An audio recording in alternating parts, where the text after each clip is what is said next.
SBI PO के prelims examination already हमारे पास हो चुकी है। आईबीपीएस पीओ जो है वो 17 अगस्त से हमारे पास स्टार्ट होने वाला है, और इसी बीच आईबीपीएस क्लर्क और एसबीआई क्लर्क की वैकेंसीज भी हमारे पास आउट हो चुकी है। अगर इन दोनों वैकेंसीज को हम लोग काउंट कर लेते हैं तो लगभग लगभग 15,000 से ज़्यादा वैकेंसीज हमारे पास है। तो एक बैंकिंग एस्पिरेंट के लिए काफ़ी गोल्डन अपॉर्चुनिटी जो है इस बार आईबीपीएस क्लर्क और एसबीआई क्लर्क में हमारे पास होने वाली है। तो हमारा क्या जो है वो प्लान होना चाहिए, यानी 45 डेज या 50 डेज, क्योंकि ये एक्सपेक्ट किया जा रहा है कि 20 सितंबर के बाद एसबीआई का एग्जाम हमारे पास स्टार्ट हो जाएगा। तो आपको अगर देखें तो रफली 40-45 डेज हमारे पास जो है वो रहते हैं। उसमें किस प्रकार से हम लोग जो है वो अपनी तैयारी को जो है वो अप्रोच करें, कितने मॉक टेस्ट लगाएं, कहाँ से तैयारी को स्टार्ट करें, ताकि हमारी जो है वो ना तैयारी जो है वो काफ़ी अच्छा पेस जो है वो पकड़ सके। तो अगर देखें वैकेंसीज हमारे पास नंबर्स में अच्छी लग रही है, पर हालांकि एसबीआई में लास्ट ईयर ही 14,000 प्लस थी, तो उसके मुकाबले तो कम लग रही है। लेकिन अगर आप आईबीपीएस और एसबीआई को जोड़ दें तो काफ़ी अधिक वैकेंसीज हमें देखने को मिल रही है। तो एक बहुत अच्छा एक प्लान ऑफ एक्शन लेके आपको चलना पड़ेगा, क्योंकि अगर आपका प्लान ऑफ एक्शन राइट नहीं है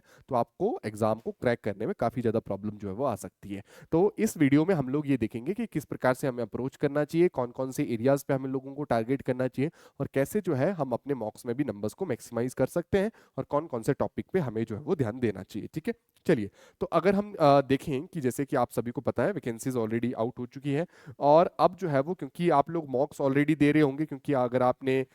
एसबीआई पीओ भी अगर आपने दिया होगा, या आपने आईबीपीएस पीओ भी अगर आप दे रहे होंगे, तो ऑलरेडी आप लोग काफ़ी ज़्यादा मॉक्स जो है वो कर रहे होंगे, और आपको एक फेयर आइडिया जो है वो पेपर का लग रहा होगा कि किस प्रकार से रहता है। ठीक है, क्लेरिकल की जब हम बात करें, चाहे हम आईबीपीएस क्लर्क की बात करें या एसबीआई की बात करें, इन दोनों ही ये दोनों ही जो एग्जाम रहने वाले काफ़ी कॉम्पिटिटिव एग्जाम रहते हैं, क्योंकि इसमें नंबर ऑफ एप्लीकेंट्स काफ़ी ज़्यादा होते हैं। क्लेरिकल लेवल पे पीओ लेवल से भी ज़्यादा एप्लीकेंट होते हैं, तो आपके लिए कॉम्पिटिशन भी थोड़ा सा हाई रहता है। और अगर कट ऑफ्स की भी बात करें, तो जैसे जनरल कैटेगरी की बात करें तो लगभग लगभग है ना 50 टू 72 की रेंज में हमारे पास एसबीआई प्रीलिम्स की कट ऑफ हमारे पास रही थी। और आईबीपीएस की बात करें तो लगभग लगभग 70 से लेकर 85 की रेंज में, 85-86 की रेंज में प्रीलिम्स की कट ऑफ हमारे पास रही थी। इस बार ये एक्सपेक्ट किया जा रहा है कि आईबीपीएस की कट ऑफ थोड़ी सी डाउन आ सकती है, अगर पेपर का लेवल वही रहता है, क्योंकि नंबर ऑफ जो वैकेंसीज है वो बड़ी है। जबकि जो आईबीपीएस में पिछली बार कट ऑफ रही है, वो इस बार एसबीआई की कट ऑफ जा सकती है, क्योंकि वैकेंसीज प्रीवियस ईयर के मुकाबले हमारे पास कम रह रही है।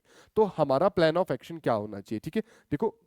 जब हम बात करें क्लरिकल की, तो अच्छी बात यह है कि देखो पैटर्न में प्रीलिम्स के लिए बहुत ज़्यादा कोई चेंज नहीं है। आपको 30 क्वेश्चन जो है वो इंग्लिश के होंगे, 35 क्वांट्स के होंगे, 35 रीजनिंग के होंगे, जो कि आप लोग टेस्ट में भी करते होंगे या आपने प्रीवियस ईयर में भी जो है वो किए होंगे। ठीक है, तो हमारे पास मेन सेगमेंट तो वही है, इंग्लिश हो गया, क्वांट्स हमारे पास हो गया, और रीजनिंग हमारे पास हो गया। ठीक है, तो हमें जो खास ध्यान देना है, जैसे इंग्लिश में अगर हम देखें तो वोकैब वाले पार्ट पे काफ़ी ज़्यादा हमें ध्यान देना है, जिसमें हमारे पास जैसे आरसी हो गया, क्लोज टेस्ट हो गया, या हमारे पास पैरा जंबल हो गया, उन पे काफ़ी अच्छा ध्यान हमें देने की जरूरत है, क्योंकि बहुत एक मेजर चंक हमारे पास जो है वो इंग्लिश का यही रहता है। आरसी अगर पढ़ गया तो 7-8 सवाल उसके होते हैं, क्लोज टेस्ट आपको आ जाता है तो 6-7 सवाल उसके आपके पास हो जाते हैं, पैरा जंबल हो जाता है तो 4-5 सवाल और ऐड आपके पास हो जाते हैं, तो 20-22 के आसपास तो यही हमारे पास हो जाता है। ठीक है, तो काफ़ी ज़्यादा ध्यान आपको वोकैब वाले पार्ट पे देना है, साथ ही साथ एरर डिटेक्शन वाले पोर्शन की भी हमें प्रैक्टिस करनी है। क्वांट्स में अगर बात करें तो स्पीड मैथ, जैसे पिछली बार भी थोड़ा सा एसबीआई ने हमें चौंकाया था कि स्पीड मैथ जो है वो कंपेरेटिवली कम पूछा गया था, सिर्फ केवल और केवल सिंप्लीफिकेशन थी, ना तो नंबर सीरीज थी, ना तो क्वाड्रेटिक थी। तो स्पीड मैथ पे हाँ जरूर ध्यान देना है, ऐसा नहीं है कि ध्यान नहीं देना है, क्योंकि स्पीड मैथ में जितने स्पीड से हम लोग चीजें करेंगे वो हमें समय बचाता है अर्थमेटिक और डीआई के लिए। लेकिन असली ध्यान जो आपको देना है वो अर्थमेटिक पे काफी ज्यादा ध्यान देना है, क्योंकि अर्थमेटिक के कितने सवाल होंगे वहां से आपकी बहुत सारी चीजें डिपेंड करती है कि क्वांट्स में आपका स्कोर क्या रहने वाला है। तो बहुत बार क्या होता है कि आप लोग स्पीड मैथ और डीआई तो कर लेते हैं, लेकिन अर्थमेटिक के क्वेश्चंस कम आपसे बनते हैं, जिस वजह से स्कोर आपका जो है वो अफेक्ट होता है। तो अर्थमेटिक पे खासा ध्यान देना है, और डीआई की भी अच्छी खासी प्रैक्टिस करेगी। लेकिन जिसका अर्थमेटिक सबसे स्ट्रांग होगा, पॉसिबिलिटी ये रहती है कि फिर उसके क्वांट्स में सबसे ज्यादा स्कोर जो है वो आएंगे। और ये भी आपने एक सर्टेन ट्रेंड देखा होगा कि कोई भी जो एस्पिरेंट है, जनरली आप 10 लोगों से बात करेंगे तो 8 लोग अपने क्वांट्स को थोड़ा सा वीक मानते हैं। तो अगर आपका क्वांट्स अच्छा हो जाता है तो आप ऑलरेडी जो है वो काफी लोगों से थोड़ा सा आगे जो है अपने आप को महसूस कर सकते हैं। रीजनिंग में अगेन अगर हम बात करें, सिटिंग अरेंजमेंट हो गया, पजल हो गया, ये दो पोर्शन जो है वो लगभग लगभग 60% पोर्शन जो है वो आपके पेपर का रहेगा। कई बार तो 70%, 75% भी हो जाता है। तो सेटिंग अरेंजमेंट पजल पे आपको काफी ज्यादा प्रैक्टिस करने की जरूरत है।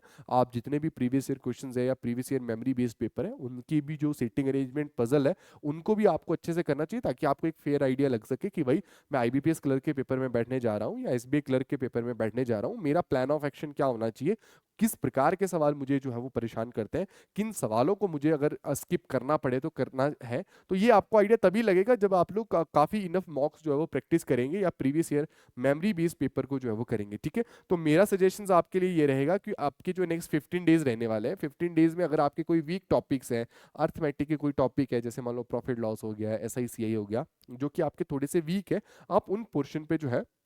वो क्या करें, काफी ज्यादा ध्यान दें, क्योंकि वो पोर्शन आपके वीक नहीं रहने चाहिए, क्योंकि क्लेरिकल के पेपर में आप पोर्शन को वीक रखना जो है वो अफोर्ड नहीं कर सकते हैं। तो आपको क्या करना है, नेक्स्ट 15 डेज में जितने भी आपके वीक एरियाज हैं, चाहे वो इंग्लिश में हो, क्वांट्स में हो, रीजनिंग में हो, उनको कवर करने का कोशिश करना है। अर्थमेटिक में कोई टॉपिक वीक हो, उनको कवर करने का प्रयास करना है, ताकि आपके वो कंप्लीट हो जाए। उसके बाद आपके जो नेक्स्ट 10 डेज पहले होंगे, ठीक है, आपके मतलब 15 दिन के बाद नेक्स्ट 10 डेज जो होंगे, तो प्रीवियस ईयर जितने भी मेमोरी बेस्ड पेपर है, मेमोरी बेस्ड पेपर जितने भी है डिफरेंट साइट्स पे आपको मिल जाते हैं, फ्री ऑफ कॉस्ट आपके लिए अवेलेबल होते हैं, जितने भी memory based paper clerical level के सबको कर डालो आप, क्योंकि आपको उससे बहुत एक फेयर आइडिया लगेगा। मतलब 2020 के बाद के जितने भी क्लरिकल के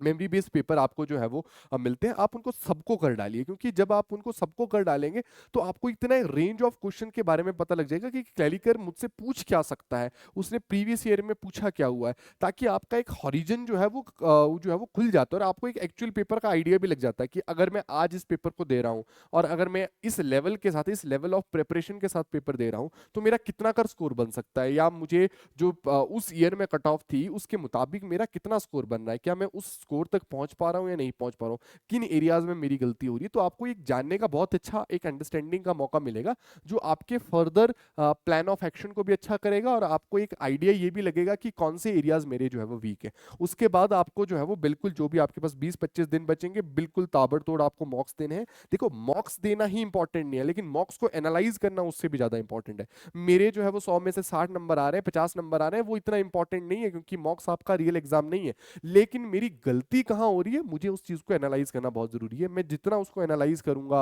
उस पर काम करूंगा, और ये उस गलती को वापस से रिपीट नहीं करूंगा, वो बहुत इंपॉर्टेंट रहेगा मेरे स्कोर को इंप्रूव करने के लिए, फाइनल एग्जाम में भी, और आपके जो है वो स्कोर में आपको डेफिनेटली इंप्रूवमेंट भी जो है वो देखने को मिलेगी। साथ ही साथ में एक और चीज मैं आपको बता दूं, क्योंकि जो आपका GA जनरल अवेयरनेस यानी करंट अफेयर वाला पोर्शन है, इसको बिल्कुल भी स्किप मत करिएगा, क्योंकि आप सबको पता है सितंबर अक्टूबर के समय में आप लोग ये प्रीलिम्स एग्जामिनेशन दे रहे होंगे, और एक महीने बाद लगभग नवंबर में आपको जो है फिर इसके मेंस एग्जामिनेशन भी देने होंगे। तो GA अगर आप छोड़ देंगे अभी, तो बिल्कुल एक सवा एक महीने के अंदर अंदर पिछले 6-7 महीने का GA प्रिपेयर करना एक साथ बहुत मुश्किल हो सकता है। तो जिससे पहले कि आप पेपर देने जाए, आपका अगस्त तक का GA जो है वो ऑलमोस्ट रेडी होना चाहिए। तो ठीक है, तो अप्रैल, मई, जून, जुलाई, अगस्त, या अगर आप मई जून से स्टार्ट करें तो मई, जून, जुलाई, अगस्त, ये आपके जो है वो डेफिनेटली प्रिपेयर होने चाहिए before attempting the preliminary examination. क्योंकि GA को आप स्किप करेंगे, आपकी तैयारी भी स्किप हो जाएगी, क्योंकि होगा क्या कि आपको एक सवा एक महीने में वो सारी चीजें याद रखना, सारी चीजें पढ़ना आपके लिए मुश्किल हो जाएगा, क्योंकि आपको मेंस के लिए क्वांट्स, रीजनिंग, इंग्लिश भी रेडी उस समय करना होगा।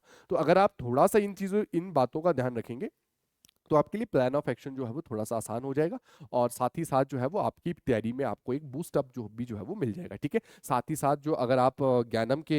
यूट्यूब चैनल पर जुड़े रहते हैं, तो मंडे ऑनवर्ड्स हमारी ऑलरेडी जो है वो टॉपिक वाइज जो है वो हम लोग आपके लिए रिवीजन जो सीरीज है वो स्टार्ट करने वाले हैं। तो आपको चैनल के साथ जुड़े रहना है, क्योंकि क्वांट्स की क्लासेस मैं आपके सामने लेके आऊंगा, रीजनिंग की क्लासेस आलोक सर, और इंग्लिश की क्लासेस सृष्टि मैम जो है वो इसी चैनल पे आपके सामने जो है वो मंडे ऑनवर्ड्स आपको जो मिल जाएगी, ताकि आपके टॉपिक भी रिवाइज होते जाएं और आपकी प्रैक्टिस भी इनफ हम लोग करवा सके। ठीक है जी, चलिए मिलते हैं आपसे नेक्स्ट क्लास में। तब तक के लिए आपने जो चीजें हमने यहाँ पे बोली है, नोट डाउन जरूर करिएगा और उस पर काम करना शुरू करिएगा। धन्यवाद।